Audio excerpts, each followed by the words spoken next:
Selamat siang kepada Ibu dosen dan kepada teman-teman sekalian. Pada kesempatan kali ini kami dari kelompok 1 akan mempresentasikan materi kami tentang dasar-dasar geometri, garis, bidang dan ruang, sinar garis, luas garis, dan sudut. Sebelumnya, izinkan saya memperkenalkan diri. Nama saya Dohar Muhammad Sitorus sebagai moderator dan rekan-rekan saya.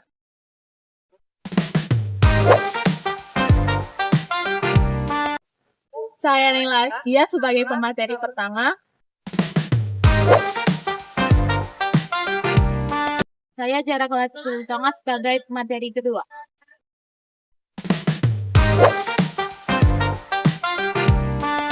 Saya Tuan Pan sebagai pemateri ketiga.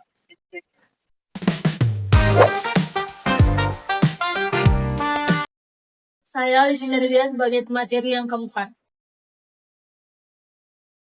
Adapun latar belakang pada materi kami yaitu pembelajaran matematika di sekolah dasar berperan penting dalam membentuk kemampuan berpikir logis, sistematis, dan analisis.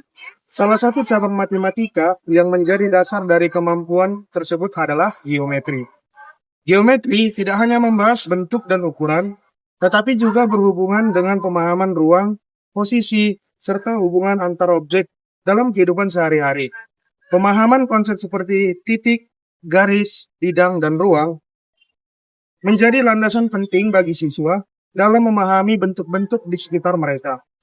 Dalam proses belajar, konsep-konsep ini sebaiknya diperkenalkan secara konkret melalui penggunaan alat peraga, kegiatan menggambar, mengukur, dan mengamati benda nyata.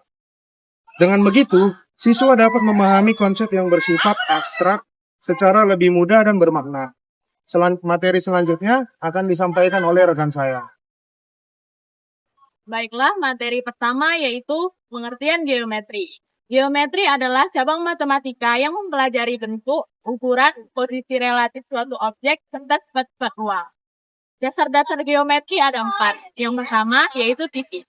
Titik adalah nokta kecil yang tidak mempunyai panjang atau lebar, tapi menentukan letak. Yang kedua yaitu garis. Garis adalah kumpulan titik yang menjadi garis lurus yang tidak memiliki ujung dan pangkal. Yang ketiga ada bidang. Bidang adalah bidang datar yang tidak bersegi, tapi tidak memiliki batas.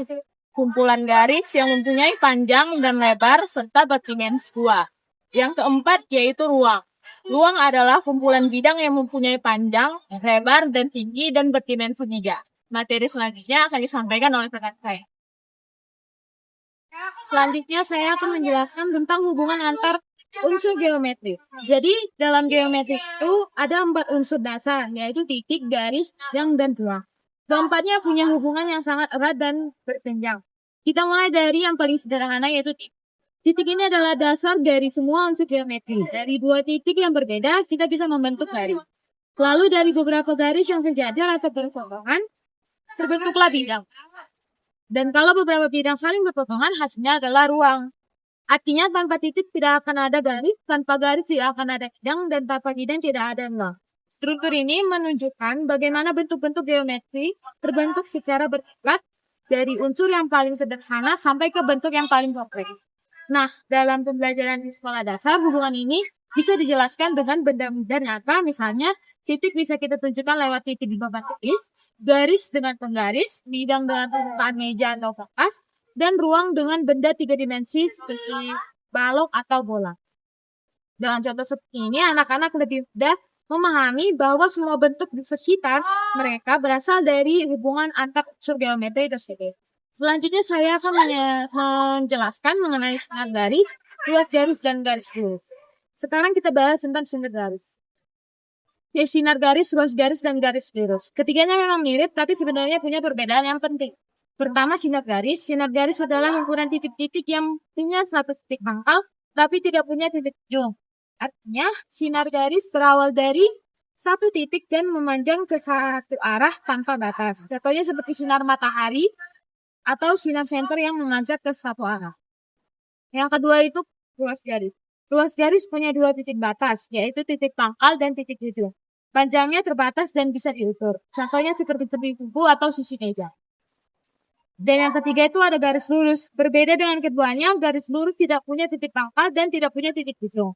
Jadi garis lurus itu memanjang tanpa batas kedua arah. Jadi secara singkat, garis lurus itu adalah garis tanpa ujung dan tanpa pangkal, tak berhingga dua arah. Sinar garis itu punya satu pangkal memanjang ke satu arah. Ruas garis itu punya dua ujung, panjangnya terbatas. Kesimpulannya, sinar garis dan ruas garis sebenarnya merupakan bagian dari garis lurus, hanya saja dibatasi oleh titik pangkal atau pembatas. Selanjutnya saya serahkan kepada pemateri berikut. Selanjutnya saya akan menjelaskan mengenai pengertian dari sudut. Sudut adalah bentuk geometri yang terbentuk oleh dua sinar garis yang berpotongan di satu titik pangkal yang sama. Titik pertemuan tersebut disebut titik sudut atau vertex. Selanjutnya saya akan memberitahu mengenai jenis-jenis sudut dan besarnya. Yang pertama itu ada sudut lancip, yaitu besar sudutnya kurang dari 90 derajat. Yang kedua ada sudut siku-siku, besar sudutnya sama dengan 90 derajat. Yang ketiga ada sudut tumpul, besar sudutnya lebih dari 90 derajat dan kurang dari 180 derajat. Yang keempat ada sudut lurus, besar sudutnya sama dengan 180 derajat. Yang kelima ada sudut refleks, besar sudutnya sama dengan lebih dari 180 derajat dan kurang dari 360 derajat. Dan yang terakhir ada sudut penuh, besar sudutnya sama dengan 360 derajat. Sudut berperan penting dalam menentukan bentuk dan struktur bangun datar maupun bangun ruang. Selanjutnya saya akan menjelaskan mengenai peran sudut dalam bangun ruang. Dalam bangun datar, sudut menentukan bentuk dan jumlah sisi pada suatu bangun. Misalnya, persegi memiliki 4 sudut siku-siku, sedangkan segitiga memiliki 3 sudut yang jumlahnya 180 derajat.